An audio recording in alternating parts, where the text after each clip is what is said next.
Good morning and welcome to another edition of Let It Be Known. It's the middle of the week, Niele.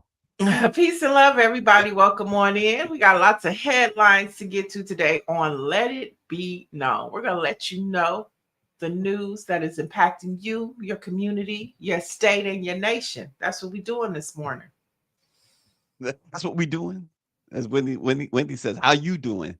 That's right. What does our producer have for us this morning? Confusing though to people to hear Trump saying like everything's fine. I don't know what you people are complaining about. And then hearing the vice president say, well, there is an affordability crisis. I think they're two very different messengers. I think people know that Trump can be a little hyperbolic. Yeah. It's the best. It's the worst. He that's how he speaks. He speaks very plainly. Okay, he's certainly a compelling advocate for his beliefs. But look, obviously Vance understands how poor and middle class people are living. He's from a tough background, and so I think he maybe resonates more with those folks than Trump or anyone else does because of his background. Good job. You tried it. It's confusing. Last week, President Trump said that affordability was a hoax. After Mandami won on the messaging of affordability, he went out and said it's a hoax, a hoax, a hoax. Now you have J.D. Vance who's saying it's not a hoax. It's actually affordability is an issue. And when I was here a couple of months ago, remember, Scott, we were talking about healthcare reform. Remember when we did this thing called the government shutdown? And Republicans said they're going to be, having votes in good faith. And now here we are just today deciding that, no, they actually won't be doing anything to reduce healthcare. And that will be going up triple amounts in January. And that's not a hoax. That's an actual real thing. That's actually going to hurt people. People are actually going to die. So this is no longer just a conversation on the cost of eggs and, J.D. Vance says this and all this.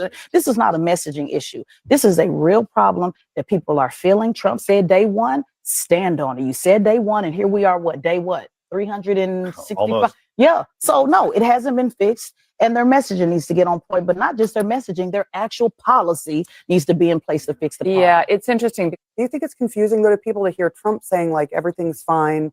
I look at that and Tesla, obviously Tesla is 1000% correct.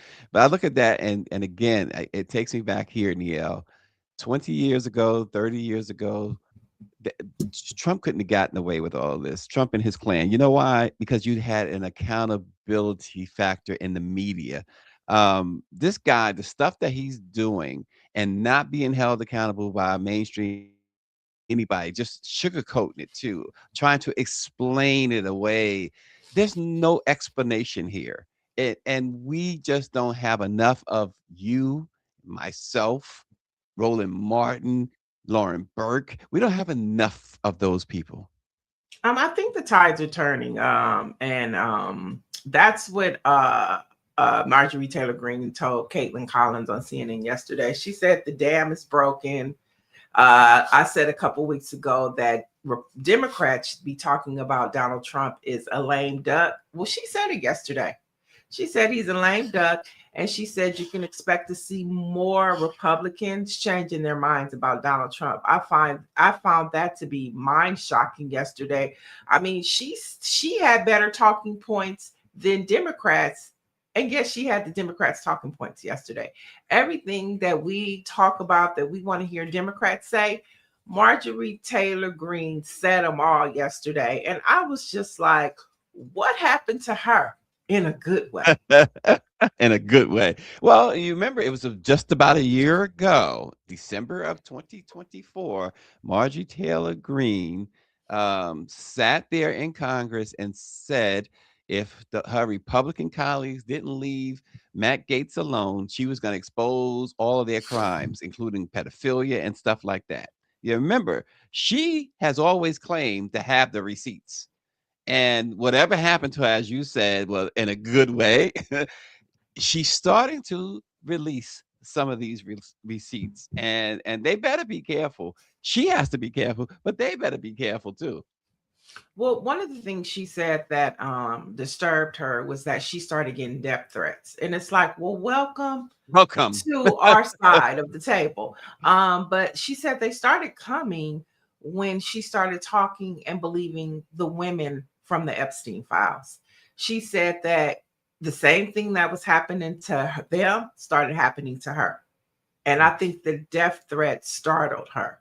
Like, wait a minute. Now you got a taste of what it feels like to be Yeah. an Epstein woman and to be a Black person, to be a poll worker Yeah. in Georgia. You know what it feels like now, okay? Now, do I feel sorry for Marjorie? Am I siding with her just yet? No. But yesterday, she said, Caitlin Collins asked her, what do you expect the president to say tonight? Or because he's addressing the nation tonight. She said, 9 o'clock. I want to hear him say that he's going to keep that plane in the hangar and stop talking to those Saudi Arabian people.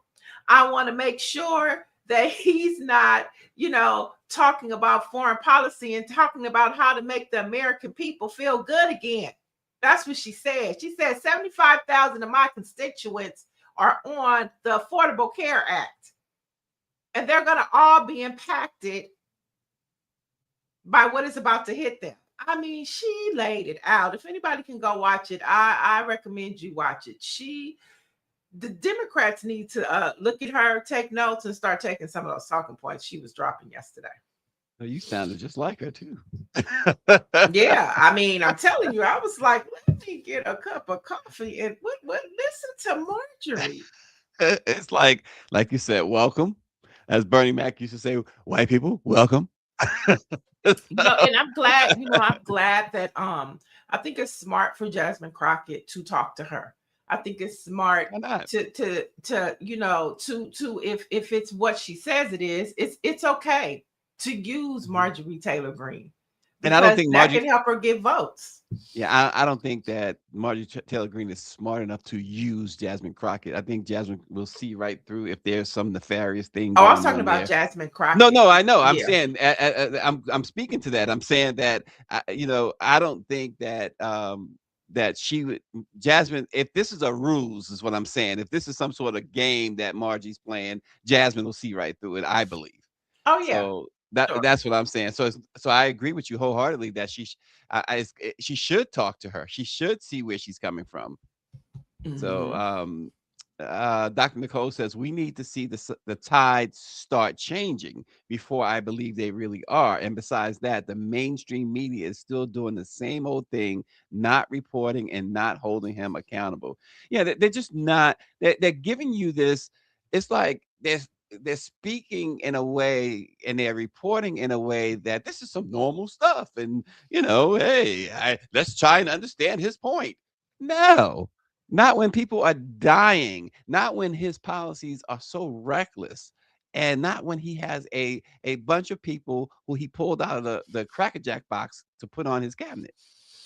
Well, I mean, like I said yesterday, I think the tide's returning. The Vanity Fair piece was a blow. I talked about it a little bit yesterday.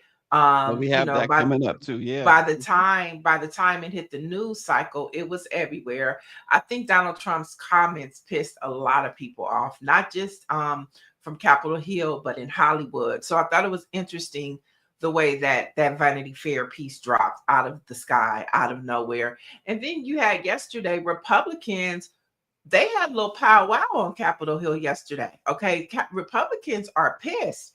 And they had Mike Johnson in a room and they was like, look, bro, you did the wrong thing by not calling the vote on these subsidies because our constituents are going to be in our asses come the first of the year. And you're messing with our re-election. So Republicans are pissed. And Marjorie Taylor Greene talked about that yesterday. And she said, you're going to see a lot more of that.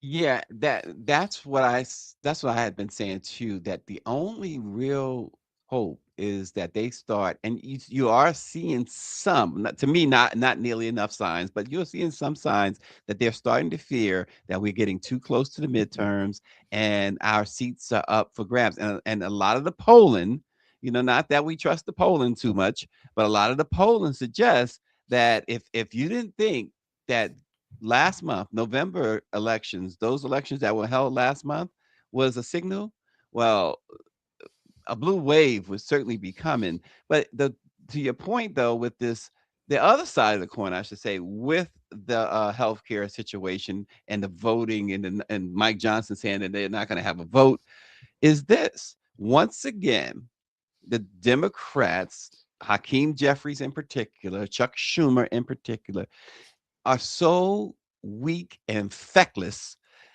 During the shutdown, they claimed that they reopened the government. They agreed, they got their caucuses together to agree to reopen the government because the Republicans said they would take a vote. Number one,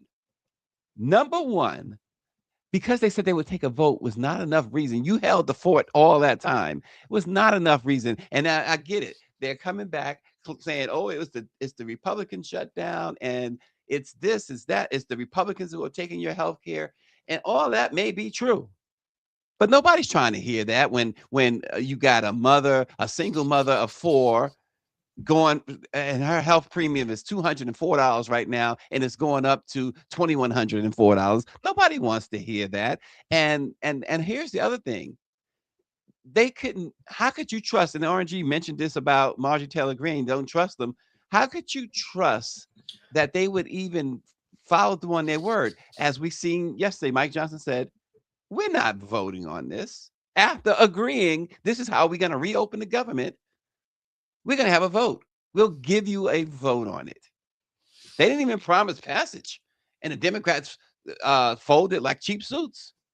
Now they're not even getting the vote, the little 2 cents that they were promised. They're like, nah, I got better things to do than worry about the American people and their health care. Well, I think it's okay for at this point for Democrats to kind of, be quiet, because like I said yesterday, they said there was a rumble on the Hill, and it was between Republicans because they're the ones that have the power, right? So if Democrats don't have the power, Republicans have it. And then there are some Republicans who are not saying anything publicly, but quietly, they're pissed off. And that's what you need. You need for it to start, crumbling within. And like I said, yesterday was a glimpse inside the crumble. Okay. The crumble is happening, especially like with Donald Trump, what that Vanity Fair did. It just, it took the hood off of some of the KKK members. That's what it did.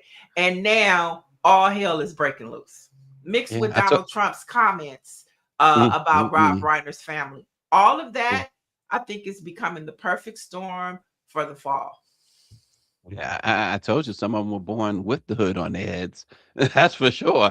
And for all you pretend to be Black people out there who support this stuff, the Black unemployment rate, again, remember under Joe Biden, we had the lowest, and I'm not putting one candidate or the other, I'm just speaking facts.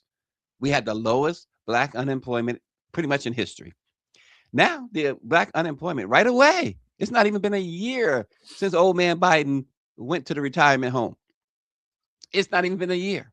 Now the Black unemployment rate has again jumped up to where it's just untenable. The job numbers show that Black unemployment rate reached 8.3%, the highest it's been since the pandemic when everybody was unemployed. So folks, what are we doing about that? What are we saying about that? Oh, we want to complain about Jose and other immigrants who work hard, who pay taxes but don't get no benefits. Oh, they're stealing our jobs because that white man told you they were stealing your job. Give me a break. No, he's taking your jobs. He's taking it. And we know part of that number has to do with a lot of the federal jobs that have been lost. And it's only going to get worse. Big major corporations are cutting back, and we see AI rolling in. We see the stories about robots replacing jobs, and then we know a lot of our jobs are sourced out to third world countries. That's why you get all those calls from people that you can't really understand what they're saying. And so there are a lot of factors that are going into this. And I think that was one of the things that Marjorie Taylor Greene, Lord knows why am I bringing her up again, but that's what she was talking about. Stop talking to all those. She said, get back to make America great again. You all over in other countries doing God knows what with all these foreign, dignitaries and so forth. And America is falling. Jobs are not there. Inflation is high. Affordability is not in the hands of the average American people. You're fooling around with too many big corporate people, and they're not thinking about the common person, the middle class person, the working person. And that is what these numbers are reflecting. All we hear about is big tech and all of these outsourcing that Donald Trump is doing to all of these big corporate entities. Meanwhile, you see statistics like this on the screen about the unemployment rates, going up. Yeah, you have to be a special kind of stupid to let a billionaire who is basically assaulting your wallet, assaulting your family's wallet, to tell you that affordability is basically a myth. I mean, you have to be a special kind of stupid. That's how I see it, DL. Yeah. And you mentioned this, Vanity Fair is all over the place. Susan Wiles or Susie Wiles. I don't know. Is she Susan or Susie? My name is not Susan. um, she described a White House run on impulse and vengeance with the president. She compares to having an alcoholic's personality. Certain there's nothing he cannot do, and unmoved by attempts to restrain him. She says that she urged Donald Trump not to pardon the most violent January 6 attackers, not to rush tariffs amid deep internal fights, and to stop settling scores against his enemies. And he did it anyway. And on Jeffrey Epstein, well, here's the thing. Here's the big underlying factor here. Susan or Susie says that Trump has been flat wrong, stating there is absolutely zero. Now, this surprised me, Niele. This part right here, zero evidence that Bill Clinton ever went to Epstein's island, and nothing in the Epstein files that implicates Bill Clinton. She also says Attorney General Pam Bondi badly mishandled the Epstein matter, handing Trump supporters binders full of nothing. We knew there was nothing in those binders. We knew it. We knew it, just like those checks. So, but she went in. And then, of course, she's trying to backtrack, but she never, folks, in her backtracking, and I won't call it backtracking, but in the statements that she's put out since, saying that, she didn't know they were going to use it this way. She never denied saying any of this stuff. Yeah, she basically said it was taken out of context, but she didn't, and nobody is denying what she said wasn't true. That was the conversation all day yesterday. I mean, it started this morning. I mean, Vanity Fair dropped that like a bomb. Okay. I mean, just boom. And it was what made it very interesting is that she spent 11 hours, 11 interviews, 11 hours talking to this Vanity Fair reporter. He was on CNN yesterday talking to Anderson Cooper. He was also on Abby Phillips. And he was just saying that she felt very comfortable. They had left 11 conversations. These conversations are recorded. Vanity Fair does have possession of them. They're not going to release them right now, but they may come out if they start saying that they're lies. And what was interesting is that he talked to everybody. It just wasn't her. But she was the one that kind of shaped the entire article because she had names for all of them, from the mouthpiece to the bulldog to the caddy. She called Russell Vought a zealot, okay? Mm-hmm. Which we all know. But to hear her say that, right? To hear her say that, Donald Trump going after Letitia James and James Comey was what he called retribution. You know what I'm saying? Those are things that Letitia James and James Comey can use in court because it's not really about, mortgage fraud. It's about him wanting retribution. His chief of staff said it.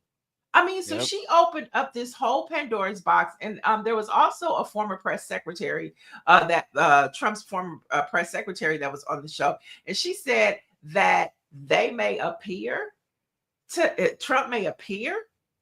to not have a problem with it. She said, but oh baby, she said, and how they operate is the ones that Susie was talking about, what they'll do is they'll keep pushing it in front of Donald Trump's face. They'll keep sliding the article in front of him and they'll keep doing it until he explodes. So the White House is on fire. So don't be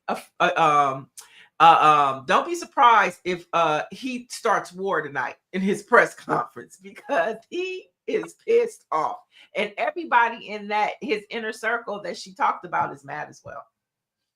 Oh, the thing that I keep going back to is, first and foremost, how is everybody in his inner circle? Is everybody around him as hateful and racist as the chief of staff and Russell Vaught?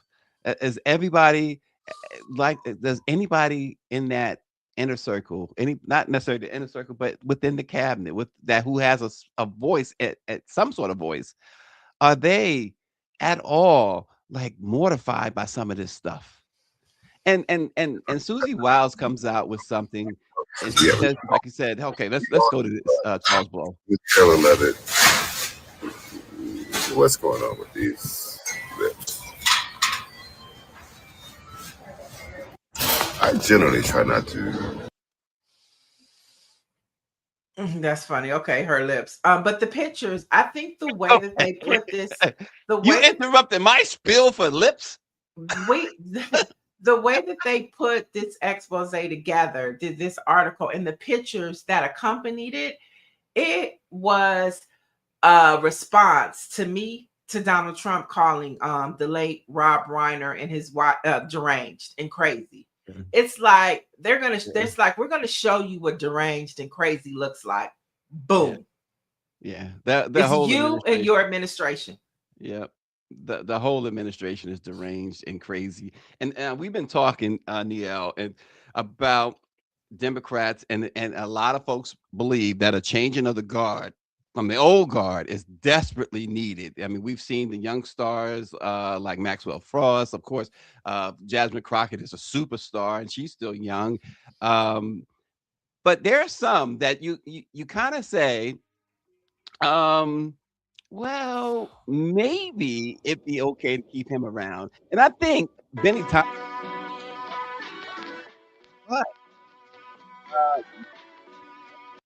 And so what we do, we try to find out. And Evan Turnage is the director of the Southern Justice Project at the Open Markets Institute. He previously served as chief counsel for Senate Democratic leader Charles Schumer and senior counsel for Senator Elizabeth Warren. This morning, Evan is formally announcing his candidacy for Congress in a district occupied by a pretty popular Benny Thompson. So we're going to welcome now, to let it be known, Evan Turnage as he discusses his bid. Evan, welcome. Good morning, Stacy. Happy to be here. Well, it's a thrill to have you, really.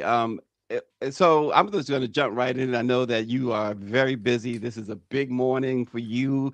But Benny Thompson is pretty popular, right? I mean, you're in Mississippi certainly more than I'm never in Mississippi, but it seems that we have two newspapers in Mississippi, and it seems that this is a pretty popular individual.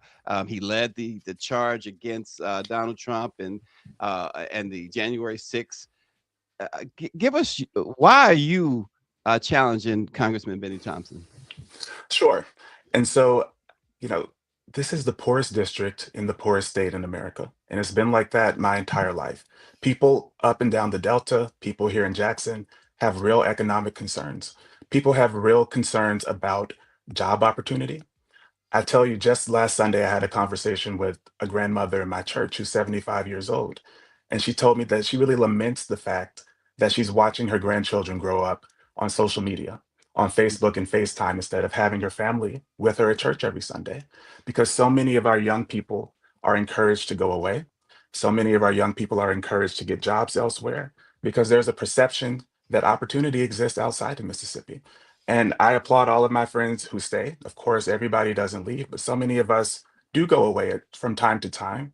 And we need to make Mississippi more competitive with states like Texas, with states like Georgia. And it starts with having a plan for all of that. And so I'm running to give the people an alternative to the status quo. The same playbook from the 90s really won't work anymore. And it's about having plans to actually promote economic opportunity here in Mississippi. Good morning, Evan. Welcome to Let It Be Known. And congratulations on, stepping into this arena and running against somebody who just last week, went viral for, you know, his questioning of the FBI agent. What is your platform, and what can you offer Mississippians that Benny Thompson is not already offering? Yeah, I'll tell you a couple of things really quickly. First of all, I'm running for a cleaner politics. So when I talk to people in Mississippi, they are frustrated with government because it hasn't worked. Right now, Republicans have complete control of government.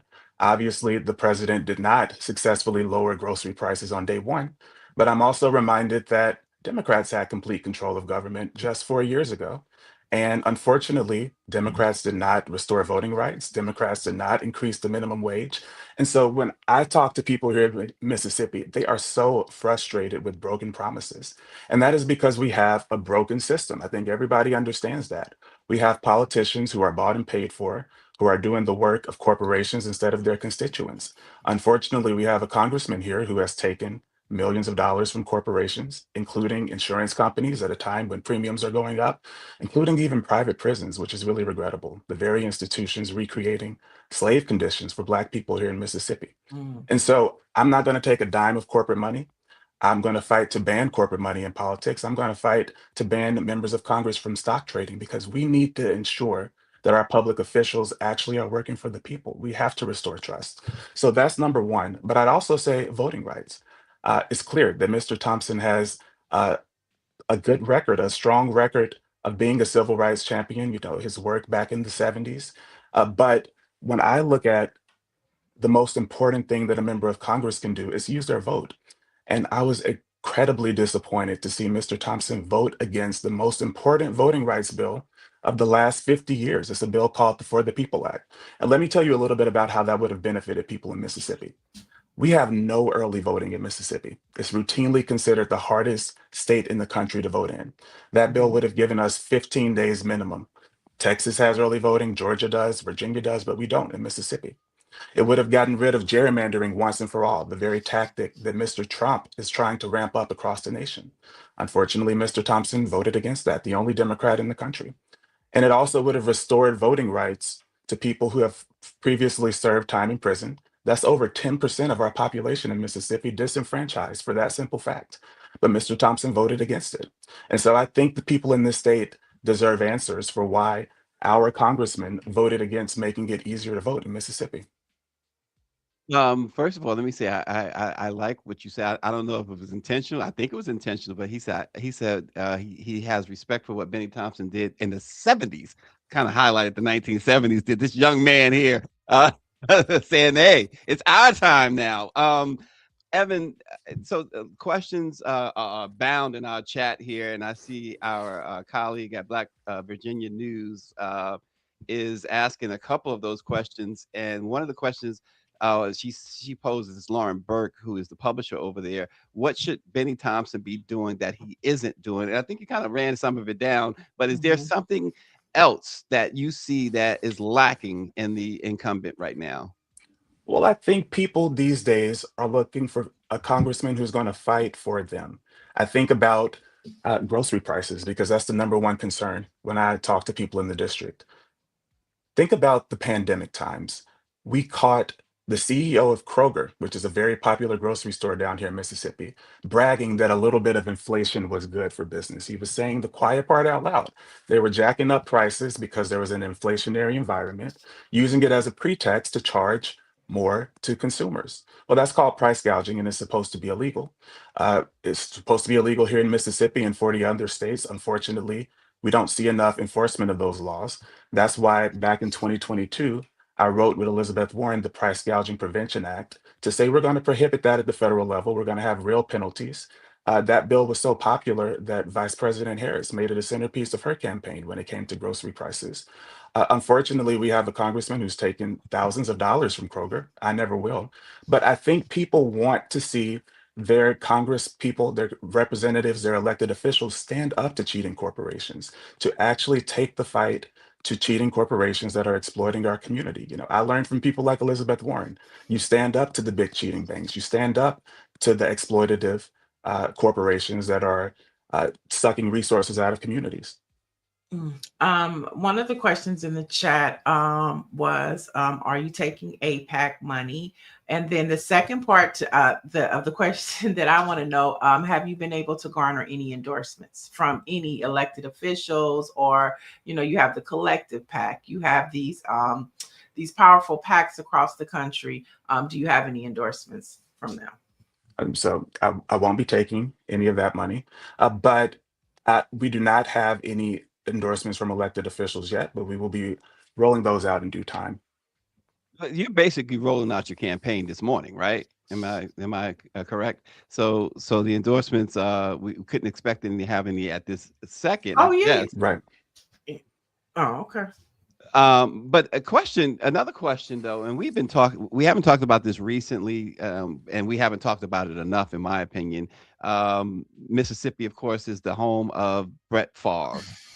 And that situation has seemingly, let's face it, we're talking about Trump prosecuting people, or trying to have people prosecuted for alleged mortgage fraud, and then we had the SNAP situation.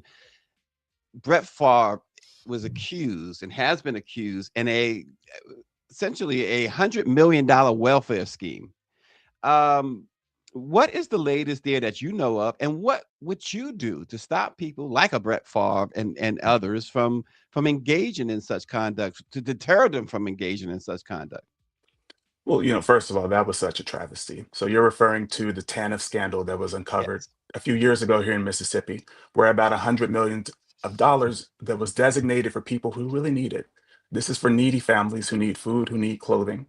Uh, Fewer than 2% of those people actually got those funds, I believe. It was spent on speaking fees for Brett Favre. It was spent on a volleyball stadium construction, things that it was not designated for. And so, to my awareness, nobody has gone to prison for those crimes, and that's a shame.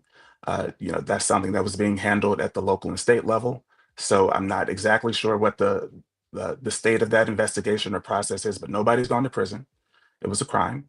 Uh, and we've got to do more to actually oversee federal funds and to manage it better.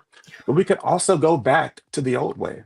Before we passed some legislation in the 90s that really brought in state managers to the process, that money used to go directly to people.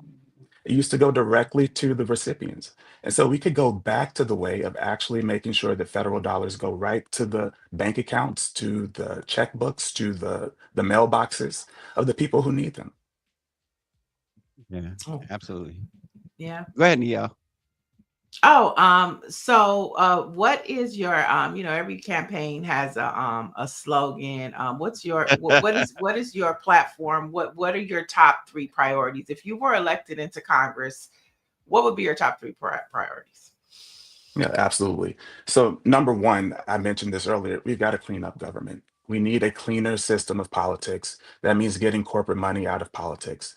I have been somebody who worked at high levels in the Senate, and I have seen, across my years, whether we're talking about House members or Senate members, uh, there are a lot of people who won't stand up to the corporations that they're taking money from. That's just a fact. And I think it will be a lot cleaner and it will promote trust in the government if we just did more to restrict and eliminate corporate money in politics, period. The second piece is economic opportunity. We need to actually hold accountable the corporations that are cheating us, that are jacking up prices illegally. I mean, we're talking about basic rule of law. I'm a lawyer, and if I commit a crime, I'm going to lose my law license and I'm going to go to prison. I'm not going to be able to work in my profession anymore. On Wall Street, we have crooks who are committing financial crime with impunity, who get little slaps on the wrist, don't have to admit any sort of wrongdoing. So we've got to get tough on corporate crime. And I would say the third piece is a strong, unwavering commitment to voting rights. We have got to strengthen our democracy. We've got to stand up to a rogue Supreme Court that is trying to eradicate the Voting Rights Act, as I'm sure you've heard about some of the latest developments there. And we need members of Congress who are actively thinking about court reform as well, because it's tied directly to the success of our democracy. Yeah. Another issue in Mississippi, um, and I wonder what your take is on the future. And it shouldn't be, in my opinion, a future, but a future of the Parchment Prison. Yeah, I think here in Mississippi, we have over surveillance, over policing, over incarceration of Black people. And it's a travesty. It is a way, as I mentioned, we have private prison interests here as well that are making it such that Black people and other people who are incarcerated are essentially subjected to slave conditions. They're having to work for, pennies on the dollar, if even pennies, and it's dehumanizing. It's unacceptable. I would say it's a violation of constitutional rights. But of course, we can't trust necessarily the federal judiciary to save us from that these days. But we've got to do more to get rid of the over policing of Black people. And I'm not saying anything about, not addressing violent crime. We certainly have that here in Mississippi. But I would say it doesn't make sense when we have people going to prison for being homeless, people who go to prison for, being drug users instead of focusing on rehabilitation. And so those sorts of things really devastate Mississippi families. Yeah, Mm. absolutely. Well, we know you have lots of things to do this morning as you launch your candidacy for Congress. We wish you the best of luck and look forward to having you back on the show. You do have a Thank you secret so weapon, much. though. You have a secret weapon, though. I'm not What's gonna that, name Stacy? her. I'm not gonna name her, but you know who I'm talking about, the one that put this interview together. So congratulations, Evan. I know there's a lot of skeptics. And we'll see what happens. We hope that you'll be open to coming back and talking to us as your campaign moves on. Hey, let me just say, we're going to win this by talking to the people. It's up to the people. They will make a decision, and we're going to meet the people where they are. Absolutely. Thanks again, Evan Turnage, the candidate now for the Mississippi District 2 seat. They're held by Benny Thompson. So we'll see how that shakes out, folks. We appreciate Evan joining us this morning. And more headlines. Speaking of Congress, Congress member Ayanna Pressley is raising the alarm with a report called Trump's clemency gap. Now, according to the new report compiled by Pressley, 85% of those pardoned or granted clemency by Trump this year have been white people. Okay, 85% of pardons and clemencies have gone to white people under Trump. And most of those were January 6 rioters. They made up about 90% of those that benefited from the pardons. And in her report, Pressley highlighted the disparity, noting that white people make up just a quarter of the general federal population, while Blacks make up 34%, Hispanics 36%. So Ayanna Pressley is raising the alarm about the disparities of these pardons. And when we look at, what's happening under this Trump administration, we were talking about AI yesterday, just the disparities of how this administration is running this country. It clearly disenfranchises and attacks people of color. Yeah, I think you said it all. It brings to mind the other day I saw a little clip, and it's probably a few months old now, when the Chrisleys were pardoned, and the wife was saying, "Listen, I didn't sleep with anybody for a pardon or anything like that." And Chris, is that his name, right? Chris Chrisley. What's his name? The Chrisleys, Todd Chrisley or whatever his name is. He goes, he would have. So, but the point is that these clemencies, these pardons or whatever, just follow the money. A civil rights lawsuit is alleging the Missouri West Point Community Improvement District conspired to exclude Black businesses owners from one of Kansas City's most popular entertainment districts. Now, what they're saying is the West Point used discriminatory practices on Black-led ventures. They claim West Point questioned prospective tenants about the type of music they would play, the crowd they expected, and whether the business would attract hip-hop crowds. Now, these allegations that the plaintiffs are saying, they say it reflects bias gatekeeping, and the plaintiffs are seeking $70 million. Wow. You talk about discrimination. There's a newspaper there in Kansas City, I'm sure is all over this, because they're over everything Black. It's the Kansas City Call, and they do investigative journalism. They are a Black-owned paper that does investigative journalism. Check them out, and I'm sure you'll Yeah. find more in this story. But I mean, and these are the things, like we had the guest on Alfonso last week, talking about the impact of these rollouts to this Trump administration, or how the impact that it's going to have on people of color, and then we hear stories like this, to where, they're asking them, what type of music are you going to play? Mhm. Is it hip hop? Who do you plan to attract? I mean, we're going to see a lot more stories like this under all of these rollouts and rollbacks of DEI, and the power that you see people of color like building Black businesses, growing. This is the type of thing that we're talking about. Without They're question. being empowered to block us from growing. Yeah, without question. And you're right. I think that's a really good connection with the rollback of DEI and all of that stuff. You're going to see this stuff happen even more so. And of course, there's no civil rights division of the Justice Department anymore, at least not for people of color.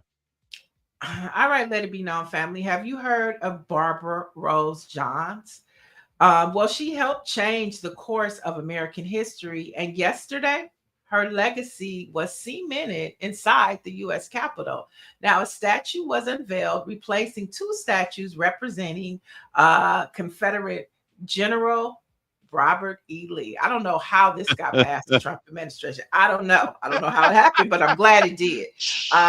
So basically, in 1951, Johns led a student walkout at her segregated Virginia high school, and that bold act helped spark the legal challenge that became Brown versus the Board of Education, and we know how that went.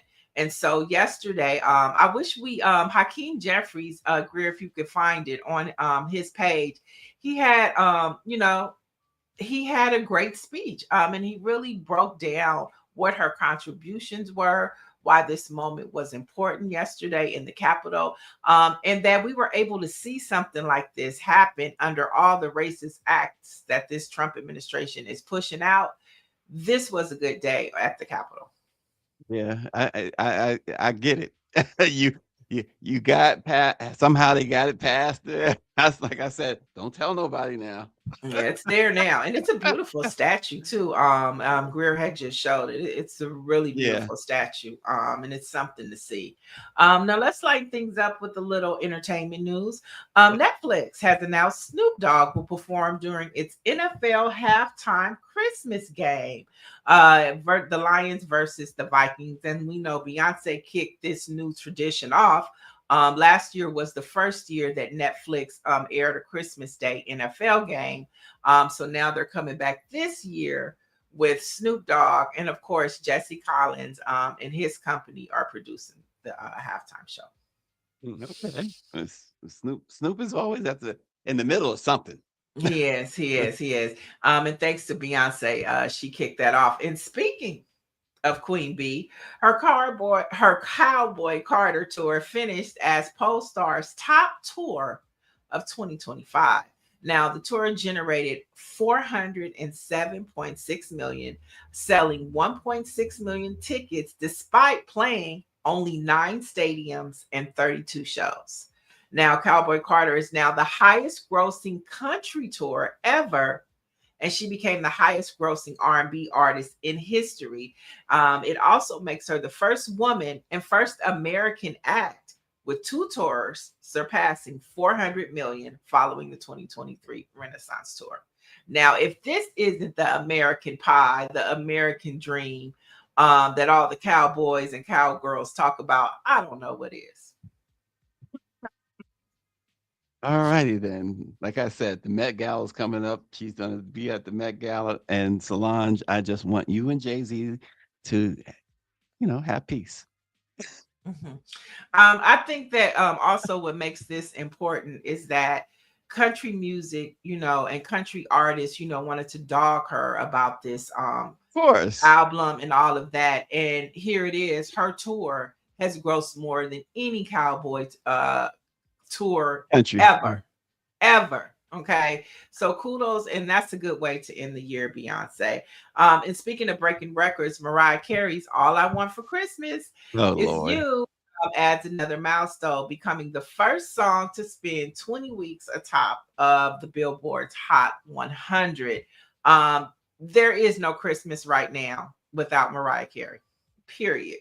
She is Miss Christmas. She is Merry Christmas. I can do without Mariah Carey.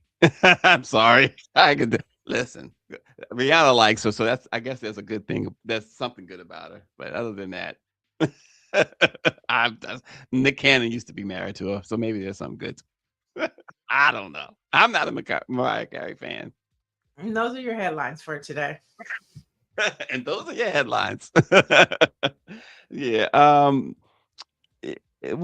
Speaking of music, Niele, what other than Beyonce, to you this year, what music stood out for you? Whose music stood out for you?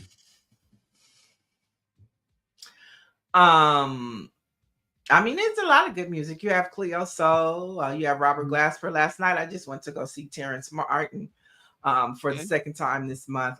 Andra Day was there. I mean, there's a lot of good music out there. Okay, a lot of good music. Yeah, I was just curious as we wind down the year. Folks, since you mentioned Mariah, in fact, Dr. Marilyn says Mariah is great in concert. Music that may have surprised people, may have stood out. Michelle Madison said Kendrick Lamar and Glorilla. Glorilla. Well, Yeah. Glorilla gets it for the face card this year. Is that right? She did a 365-degree change in her appearance. Well, I guess it was good then, because you said she gets it for the face card. Is that? Well, I mean, because she had like major face surgery. That's all. Did it come out all right? I mean, yeah, she looks good. She looks good. Kris Jenner looks good. Her facelift looks good. Pam says October London. Who's October London? He's like the new Croner. Like they compare him to Marvin Gaye. He gives you those silky soul singer vibes. He's on Snoop's label. Mm-hmm. Oh, so Snoop know what he doing. Yeah. Yeah, it's a lot of good music that came out this year from different artists. I saw, and I'm gonna go back to your comfort zone, your comfort food. I saw Beyonce's dad, Matthew, make some comments that I agree with wholeheartedly.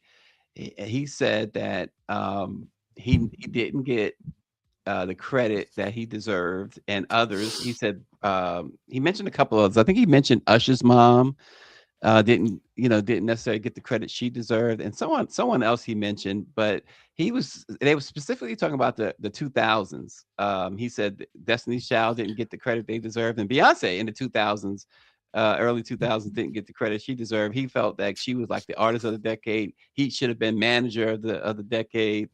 What do you think of that?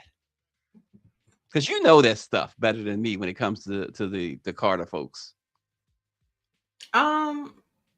I mean, everybody has their opinion. I mean, okay. Most people, most people don't get the credit they deserve. Welcome to reality. Millionaire, not a millionaire. That just shows you how life works. You don't always get the credit you deserve. And I think that shows you that rich people go through the same things that regular people go through. It's people who don't get credit they're supposed to get on their jobs. You know what I'm saying? So, welcome. Wow. Welcome to, welcome to, reality. I mean, and I think that's what keeps you grounded. Wow. All right. You heard Matthew. Sometimes Matthew might be listening, Niele. Well, I didn't say anything. I mean, I think he would say the same thing if you know the type of person. I think he would say the same thing. At the end of the day, yeah, such is life. I think he wasn't necessarily just focused on himself.